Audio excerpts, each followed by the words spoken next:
السلام علیکم ورحمۃ اللہ وبرکاتہ۔ آزاد کشمیر کے شہر کھوئی رٹا سے افراز ملک صاحب کہتے ہیں کہ ایک عورت نے ایک بچے کو دودھ پلانے کی کوشش کی، لیکن بچے نے دودھ نہیں پیا۔ اب وہ لڑکا بڑا ہو گیا ہے، وہ اس عورت کی لڑکی سے نکاح کرنا چاہتا ہے، تو کیا ان کا نکاح ٹھیک ہوگا؟ جی افراز ملک صاحب، جیسے آپ نے بتایا، اگر یہ ٹھیک ہے کہ اس لڑکے نے دودھ نہیں پیا، عورت نے کوشش کی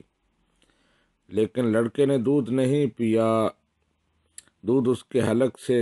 نہیں اترا، تو اس سے حرمت رضاعت ثابت نہیں ہوگی اور وہ لڑکا اس عورت کی لڑکی سے نکاح کر سکتا ہے۔ حتیٰ کہ اگر عورت نے اپنا پستان بچے کے منہ میں ڈال دیا، لیکن یہ یقینی بات ہے کہ اس سے دودھ نہیں اترا اور دودھ بچے کے حلق سے نیچے نہیں گیا، تو حرمت رضاعت ثابت نہیں ہوگی۔ لأن المعتبر فی هذا الباب وصول اللبن إلى الجوف،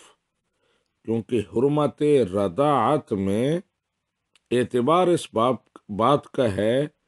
کہ دودھ بچے کے پیٹ میں پہنچے، پھر وہ بچے کے وجود کا حصہ بنے،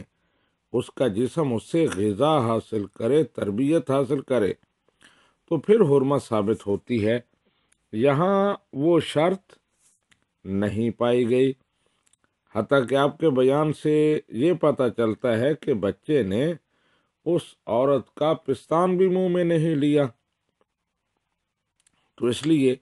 یقینی بات ہے کہ جہاں حرمت ثابت نہیں ہوئی اور وہ لڑکا اس دودھ پلانے کی کوشش کرنے والی عورت کی لڑکی سے نکاح کر سکتا ہے۔ ھذا ما عندی واللہ ورسولہ اعلم بالصواب۔